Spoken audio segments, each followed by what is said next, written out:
Welcome to AMI Today with Dr. Mike Carberry, President and Founder of Advanced Medical Integration. Learn the practice model of the future today. Okay, so I have a very unique opportunity today to interview a very influential person in healthcare and in chiropractic, somebody I've been a fan of for many years. I want to introduce Don Peterson, publisher of Dynamic Chiropractic for the past 30 years. And I know we've all read your articles in chiropractic, and we've all followed I know all my friends, we always talked about your publication, and we look forward to getting it. So Don, welcome. Thank you. Okay. Pleasure to be here. Thank you. So I met you a few years ago, and we had lunch together in Oregon, and you told me a story that I found very fascinating. So I'm going to let you give us all an introduction about how you got involved with chiropractic. Well, it goes back quite a ways. My dad and my grandfather were both chiropractors. My father always had a love for the profession, even though he didn't practice that long. And the publishing world started early on, probably about 40 years ago, where we began to offer printed newsletters. They were self-mailers that were sent to the chiropractors' patients or to their community to educate them about chiropractic. The educational ones in the community were called CEs, Community Education. The other ones were called PCs, Patient Communication. And we had maybe several hundred doctors who we would mail these out to every month. And the whole idea was just to get them excited about chiropractic, understand it better. If they were not chiropractic patients, to encourage them to come in. If they were, to encourage them to refer. And that eventually evolved into the Motion Palpation Institute and the publication Dynamic Chiropractic. Dynamic Chiropractic was originally the publication of the Motion Palpation Institute. And ultimately that publication was more successful at communicating within the profession. And the Motion Palpation Institute, as many people know, its design was to educate doctors of chiropractic on the use of motion palpation, which ultimately was taught in all the colleges. And so the Institute really ceased to be necessary. It's one of the few times where a nonprofit actually accomplished its goal. That's pretty amazing. I didn't even know that part about the motion palpation, which I studied that quite a bit in school. And you started mailing to patients as well. Originally, the idea was to both patients and doctors. Well, excuse me. The original idea was to get the doctor's patient list, their mailing list, and mail brochures or mailers out to the doctor or out to the patient for the doctor. And that was a way to keep the doctor's name in front of the patient, remind them to come in for their appointments. We used to celebrate birthdays in that. We would list who was having a birthday that month. We used to thank patients for referrals. And then the other piece of it was we could get a mailing list of all the households within, say, a 5-mile radius of the doctor. And we could mail a flyer to that doctor's community telling them about, Dr. Smith, the chiropractor in your community, is looking forward to serving you. He has a special program where you can come in and get a free examination or whatever the offer was, and just to generate awareness of chiropractic and of the particular chiropractor in that community. And that's over time kind of progressed into a magazine and then ultimately into an e-newsletter. Wow, that's quite a feat. I mean, I didn't realize it had its first holding in chiropractic, trying to connect the doctor with the community and vice versa. But you've really grown into a major source of information, I know, for chiropractors, because I would look forward to getting your publication. I did a lot of public speaking, and I had a radio show for 4 years, and I was a sponge for information and for articles. And I would look for your magazine all the time just to get it. So I had that information. So I know you've been very big in patient education in your career, and so you've been involved in this for 30 plus years. Tell me the changes you've seen in how patient education has come about in chiropractic over the past, say, 30 years.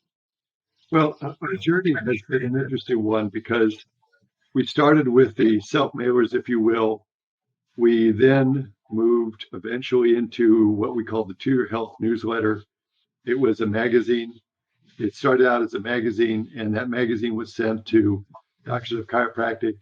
It was polybagged with dynamic chiropractic, and they were to put it in the reception area.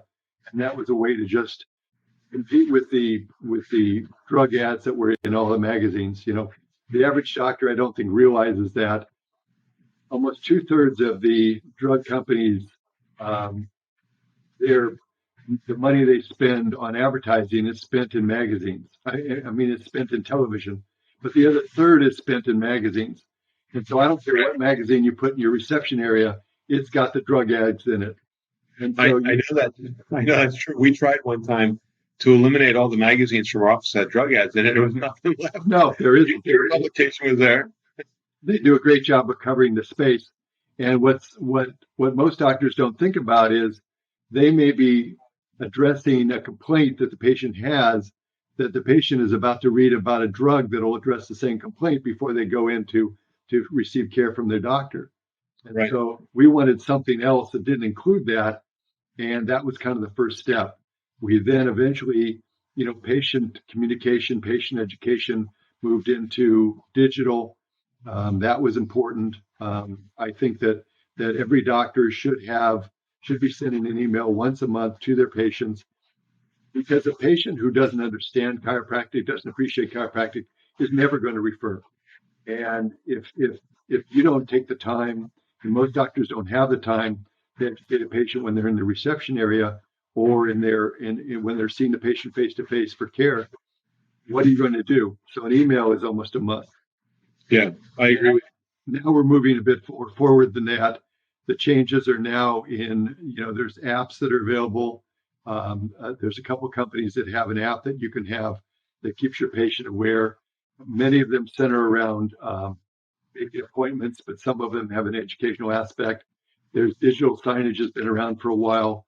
That used to be very expensive. Now it's very inexpensive to do so. You can do digital signage for less than $80 a month, and that can actually be tailored to your office. So there's the trend towards less paper. I think that's everybody's trend. Eliminate the postage. That's another good trend. And towards a digital format that is more informative, hopefully a little bit entertaining, and something that the patient can then easily forward to a family, a friend, a coworker, anybody who might be interested.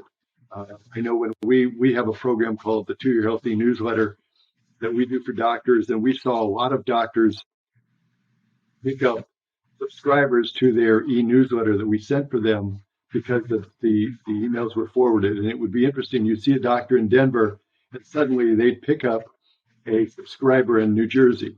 And we knew what happened. Somebody sent it to their mom in New Jersey, and now they've got a subscriber in New Jersey who's at least learning about chiropractic. It's doubtful they'll ever go see the doctor in Denver, but they're learning about chiropractic because a family member forwarded it. right. And to me, the biggest issue that we have, and this I want to really bring out early, everybody's heard about chiropractic. They haven't heard about it from us. And if you don't tell your own story, you're subject to whatever somebody else says about you. And we all know how that works. Anybody who spent 5 minutes in grade school knows that your ability to say who you are and the rumor that goes around about who you are two different things. And we're right now subject to the rumor of chiropractic rather than telling our own story. And to me, that's one of my passions, is to figure out more ways we can tell our own story. I agree with you. I've been successful in my career. I've had many practices in many states. My first practice, I built up to 700 visits a week. And the way I did that is exactly what you just said, going out and communicating with the public. The digital age wasn't quite here at that time. It's back in the 90s. So I had to actually pound the pavement. And I actually had a marketing department who we did mailers out, very similar to what we did. And we did a newsletter that we sent out, that brought in a lot of patients because we got a chance to talk about conditions and talk about how it related to them. But, our viewpoint on it is the patient's favorite topic is themselves. Yep. And if you talk about yourself all the time, you're not going to make as much of an impact as you would as if you educate them.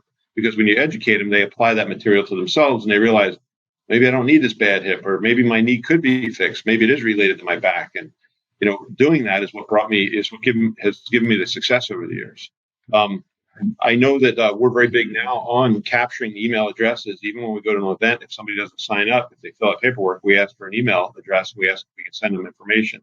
And that's like one of the most precious things our marketing department has, is that list.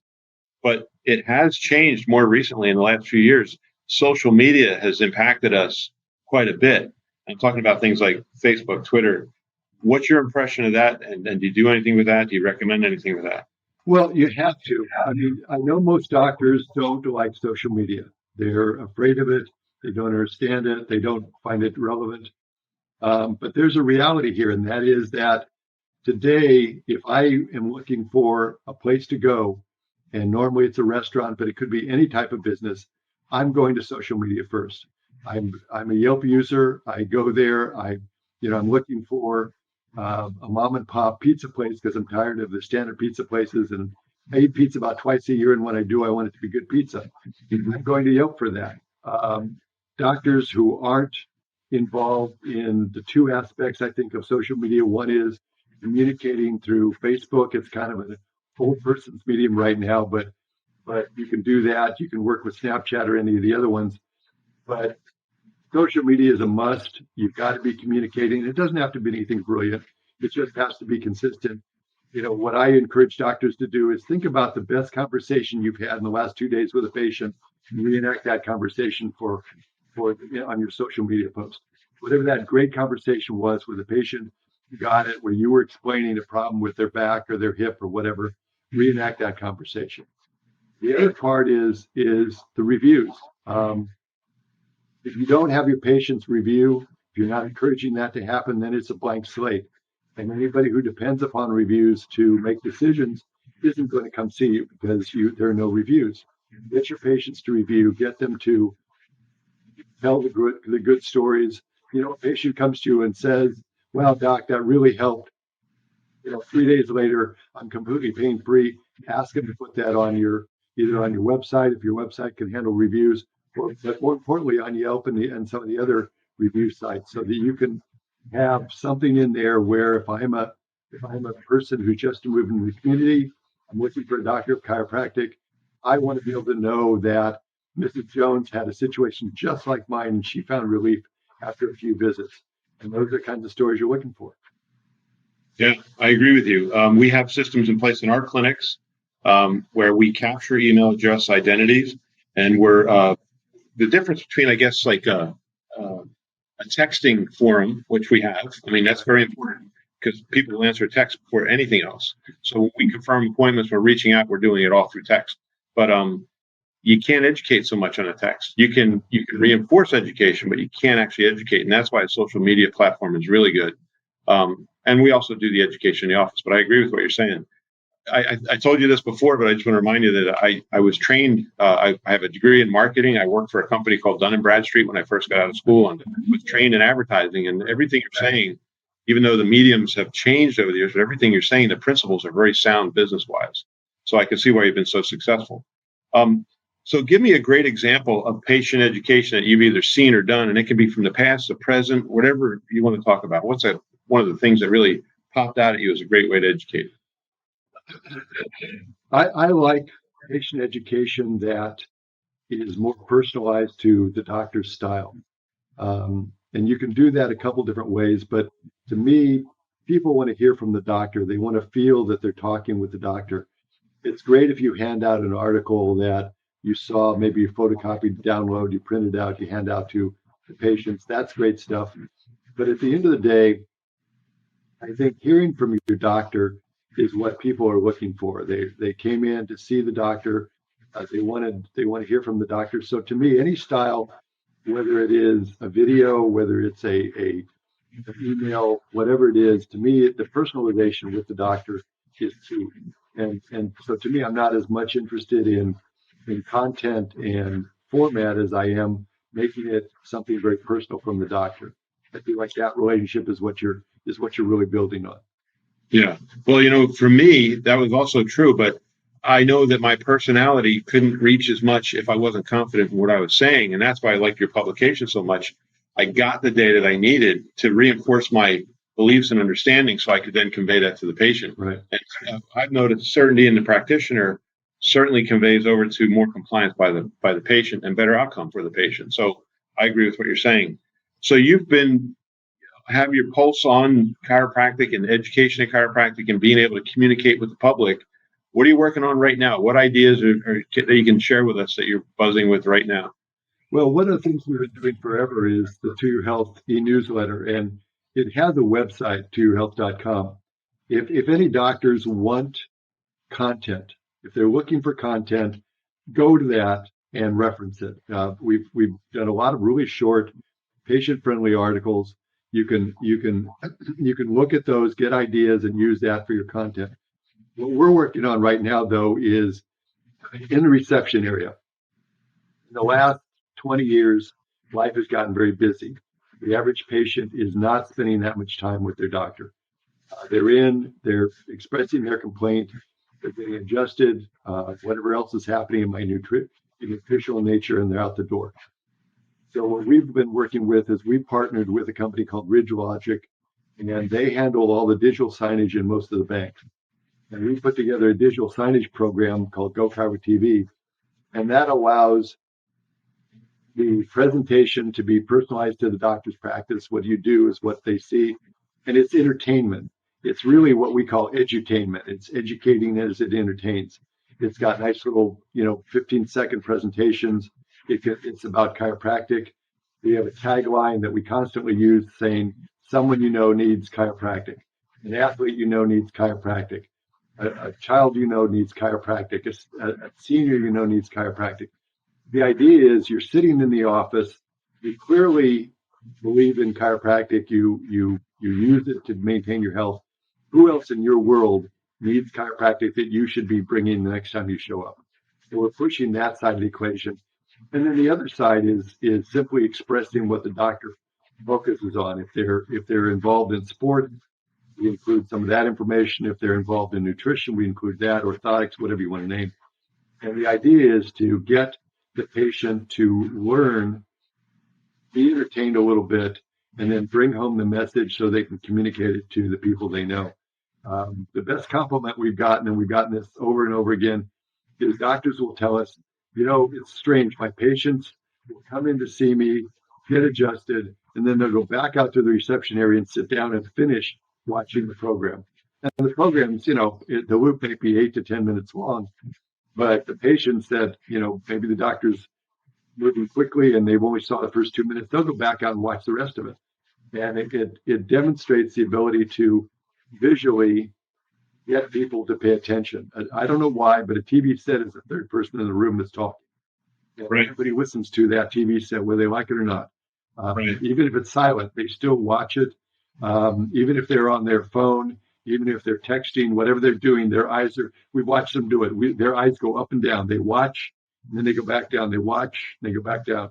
Yeah. It captures their attention, and it communicates, and it's effectively driving more people to understand chiropractic and ultimately refer.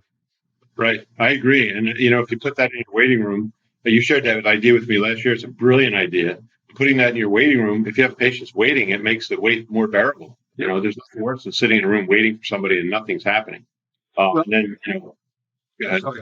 The other thing that happens, and it was funny to watch, is, the patient walks in and they may have a situation, a health situation that they're not talking about. And the doctor's not talking about it because the doctor doesn't know about it. The patient doesn't say anything because they don't know where the doctor can help.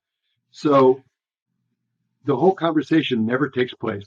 Walked in, maybe they motion palpate the spine, they catch the subluxations in the thoracics, that would be me, and then they adjust them. And thank you very much. I think you're good for another 4 weeks. See you then. Okay, thank you, doctor. Goodbye. All the while, the patient is thinking, I don't know if I'm getting enough vitamin D. I need to read an article about vitamin D. The doctor, on the other hand, has 2 or 3 supplement lines that they represent that they use for their patients. The doctor doesn't make a comment because he doesn't know the patient needs vitamin D. The patient doesn't know the doctor can do anything. What we like is the ability to say, the patient's in the reception area. We know that the patient is thinking about other things just besides their back pain or their whatever pain brought them in the office. And suddenly something comes up that the doctor does. Maybe it's weight loss, maybe it's orthotics, and the patient says, "Hey, I could use that," or "My son could use that," or "My husband could use that." And ultimately, now a conversation is had that never would have taken place, where the patient says, "Doc, I've been meaning to do something about my weight. I know I'm overweight. I really didn't realize that you had a solution. Is there something that you have that we can talk about? Does it involve nutrition? Tell me about it." Now the door is wide open to have a conversation about something that could have been very sensitive if the doctor even knew to have the conversation. Right. But to me, it's key that the doctor finds a program that expresses not only chiropractic, but all the other things they offer that a patient may not be aware of. Okay, good. So, our profession has evolved quite a bit over the years, and you've been somebody that's been very influential to me and a lot of other chiropractors. And I imagine our profession is going to continue to change. So I would just want to hear your opinion on what kind of direction or what kind of changes you think we should embrace in chiropractic, and which direction do you think we should go, specifically in terms of education or in chiropractic in general? That's an interesting one because chiropractic is going through a lot of changes. A lot of chiropractors are specializing. I think that's a good thing. Some of the newer doctors are having challenges. We all know that. It takes a while to get established. It takes a while to decide where you want to focus, if you want to focus in something particular. The profession it has more voice than it's had before. The Foundation for Chiropractic Progress is doing better work, having more budget to spend. They have about 20,000 members, and they're ultimately doing as much as they can with the budget they've got to work with. The opioid epidemic is driving people to think about us a second time. You're actually seeing legislation in some states that are requiring some type of conservative care before MDs start dishing out, opioids like candy. I find it amusing that it's a problem that they've created that we now are part of the solution for it. Right. It's poetic justice in some respects. So I think that there's a need for two things to happen. One is we all have to look at ourselves in the mirror and realize that we are the solution. This profession doesn't have the money that the average is spent on a daily average by the drug companies. I mean, if you look at I did looked it up one time. Their marketing budget for a year, I think, would place them in the gross domestic product of the eighth largest country. Okay, they were ahead of all but like 8 countries in how much money they spent just on trying to convince us to take drugs. It's incredible. We're not going to win that battle. The foundation's doing what it can, but it doesn't have the budget to compete. We are the solution, and we have to admit that. We have to realize that if we're going to move forward, every chiropractor has to do their part in educating, in reaching out to their community, in speaking our story by a chiropractor's voice. The other thing that I think has to happen is we somehow, and I don't know how this is going to happen. I've watched failure too many times, but somehow we all have to work together, even though we don't agree on everything. And this insistence that we have to agree on everything, I think, is holding us back. Yeah. At times it was political. At times it was ego. A lot of times I think it was ego, but somehow we have to work together. My feeling is that if you're going in the direction of promoting chiropractic, I'm on your side. Let's go. We may debate about what the best use of the resources is, but we should all be on the same team on that. We're just not. I agree. And, it's not as hard as a lot of doctors think. You know what I do? I work with medical people. I mean, we integrate practices, and integration means to have them work together, not just have them in the same office. Yep. So if we get medical doctors and nurse practitioners and PAs to agree on chiropractic, certainly we get other chiropractors to agree on chiropractic. It might not be exactly the same line, but the concept is the same. And, it's an old concept. Hippocrates wrote about it. And it's not something that's new. It's not a far-fetched idea. And I do think that unity is an essential requirement for our survival, at least more unity than we have. And talking about the opioid crisis, as you were talking, I just want to make a statement about that. We had our convention in Orlando in April of this year, 2018, and we had a guest speaker there. His name was John Rosa. Do you recognize that name? No. He was on the board of New York Chiropractic for years. He was the president of the board, and now he's running integrated practices in Washington, D.C. and in the area. And he got selected to be as a surrogate, to be on the White House Committee on Opioid Abuse. So he actually gets up and speaks to cabinet members and to the president and to the vice president about the opioid crisis. And when he came and spoke to us, the magnitude of that crisis was unbelievable. 650,000 prescriptions written every day in the United States alone. And what he said was, all of the money in Washington and all the effort in Washington, everybody thinks, oh, they're conscious about it now, I guess it'll get fixed. And he said, it's not. All that effort is going towards law enforcement and drug rehab, and nothing is going to stopping the prescription. And 2018 is going to be worse than 2017. 2017 is definitely worse than 2016. So for me, chiropractic has not only an opportunity, we have a responsibility in this model to do something about it. Sitting back and saying, boy, I hope they do it, in my book, doesn't work. There are states that are very seriously looking at this as a chiropractic solution. We have a client who's the president of a board, chiropractic board of one of these states, picked by the governor. And he told me that there's a lot of talk in the government right now about looking at chiropractic and physical therapy as a solution to this problem. I think it was West Virginia just passed a law that said you have to consider chiropractic and physical therapy before the opioid. And I know that it's out of control in those Rust Belt states and the southern states. It's just the opioid prescriptions are just crazy. So, yeah, I totally agree with you. That's where we should be focused. So I just got a couple more questions here.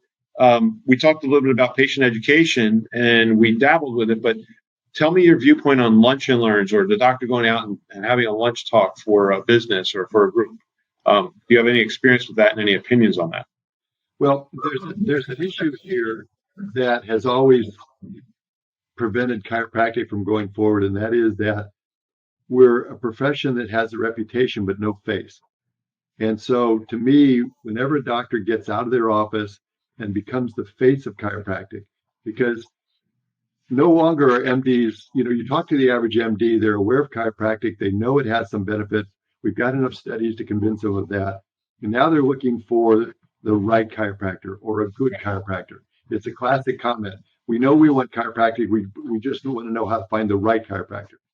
The minute the chiropractor steps out of their office, lunch and learns, speaking to the Rotary Club, I don't care, wherever you go to that has an audience, you then have the opportunity to communicate chiropractic on a first-person basis, but you also have the opportunity to become the face of chiropractic. And you can become that right chiropractor, because most of the time you can dispel any of the misunderstandings that people have about, oh, gee, when I go to a chiropractor, they're going to sign me up for 30 visits, right? Well, no, they're going to treat you the way you need to be cared for. They're not going to, it isn't a blanket statement. But right. there's so much misinformation that becoming the face of chiropractic and becoming a person they can talk to and get answers from, that dispels a lot of old rumors and ultimately allows them to win people over that really want chiropractic care but can't find, quote, the right chiropractor. Right. I agree with you there. It's funny, the perceptions that people have. And a lot of people are afraid of the perceptions of an MD, and I find them very open to what we do. They just are in mystery. Like you said, they need a face. It's funny, the patients have more of a button on it. I found this hard to believe, but excuse me one second. I've had more than one doctor tell me this, but when we do a report of findings in our office, a lot of times the medical person, the medical doctor, the nurse practitioner will go in and say, here's what I'm recommending, and I'm going to have so-and-so here explain it to you. But this is what we're recommending. Any questions? And the most common objection they have to the care plan is, do I have to do the chiropractic? And they don't say it to me, and they don't say it to the other chiropractors, but they say it to the medical staff. And I was floored. I said, well, what do you say to that? And they said, well, I look them right in the eye and I say, yeah, you do. I'm recommending it. So, and the patient's then like, okay, there's this absence of understanding of what we do. And what happens is, if you don't fill in the gap, somebody else is. And that's what's been happening for several years. But yeah, I agree with you. Lunch and Learns is how I built my clinic in Pennsylvania to be as large as it was. Okay, so just a last question, and then anything you want to add to it. But what are some of the common misconceptions among chiropractors on patient education? What's going on with their body? They assume that they understand the various applications of chiropractic. They assume that if Mrs. Jones comes in with a low back problem month after month, that she'll understand that chiropractic also works for tennis elbows. The biggest problem we have is we assume the patient knows, and that is the first mistake. The patient doesn't know, and even if they do know, they're not thinking of you anyway. So the key points are very simple. Don't assume the patient knows about it. Number one. Number two, remind them. Repetition is an important aspect. If you look at all the great taglines of the various products, they spend billions of dollars getting you to remember their slogan, whatever that slogan is. They want you to remember that slogan. You and I go back a ways. We remember the days when Hertz was the biggest rental car company and Avis was a tiny little competitor. And Avis handed out buttons. They were cheap little buttons, but people started collecting them and wearing them. And they said, we tried harder. We tried harder. That's right. And ultimately, they put them in different languages. And so everybody tried to collect as many different language buttons as they possibly could. Well, it's a slogan that continues today, but they spent the money with the repetition. I don't care whether your tagline is chiropractic works. Ours is, someone needs chiropractic, but it's that repetition so that whenever somebody's asked about, I was thinking about going to see a chiropractor, Betty, what do you think? Betty should be able to give your elevator pitch. And if Betty can't give your elevator pitch, then you fail to communicate. Right. And at the end of the day, it's the education that's going to let Betty give the elevator pitch to Susie, who's then going to take Betty's invitation to come see you. Right. So to me, it's two things: don't assume and repetition. Right. As you talk, so many ideas are popping in my head because you're right on the money. I remember educating a patient. A patient was being treated, and then we put him on ice, and he's laying there. And I'm talking to another patient, and the patient saying, "My headaches are much better." And then after that patient left, the patient laying down goes, "You treat headaches?" Exactly. But the other thing is to keep it simple. I think a lot of doctors are afraid to educate, especially to a group in like a lunch and learn setting, because they don't think they're smart enough. And the concepts that people have to understand about healthcare are so basic. I'll give you one of the most basic ones that I see people don't follow. And that is your body has a natural inclination and ability to heal. Mm-hmm. Most people don't even know that. And the way I used to demonstrate that was, well, did you ever break a bone? And most people say yes. Well, when you fix the bone, did the doctor fix it? They look at you kind of funny, like, no. Well, who fixed it? Well, the doctor put it in a cast. Okay, so they lined it up, but who grew it back together? I guess I did. And they have this aha moment like, oh, I guess I do have the ability. I don't need that surgery or those drugs. Maybe I can fix this. So that concept is not going to get out unless we do it. So I appreciate you being a voice for chiropractic over these years on inspiring us to do it. I was an introverted hermit pretty much when it came to public speaking, but reading your publications and just realizing my duty as a chiropractor, I remember the first time I did a public lecture, I got sick. But then when people signed up, I was like, wow, how'd that happen? But it's just a matter, we have to do it. And the more you do it, the easier it gets. So I just want to thank you for all the help you've given me over the years in providing information to us as chiropractors. That was a treasure trove for me anyway, and helped me to communicate these basic ideas to patients. And I got a lot of people well with it. So I appreciate that. And I appreciate your time today. Anything you want to add as we break? No, thank you, Mike. This is a great opportunity. I love sharing about educating patients, not being a doctor of chiropractic. That's a passion of mine. I'm a little bit critical when I walk into a chiropractor's office because I'm looking around the reception area thinking, okay, what have you done to convince me I should be here? What have you done to increase my level of understanding of chiropractic? I'd love to see every single doctor, tomorrow morning, walk in your front door before the rest of the staff gets there, sit down in one of those chairs that you put out for your patients, look around the room, and ask yourself, am I doing anything to get this patient to better understand chiropractic and ultimately be equipped to refer?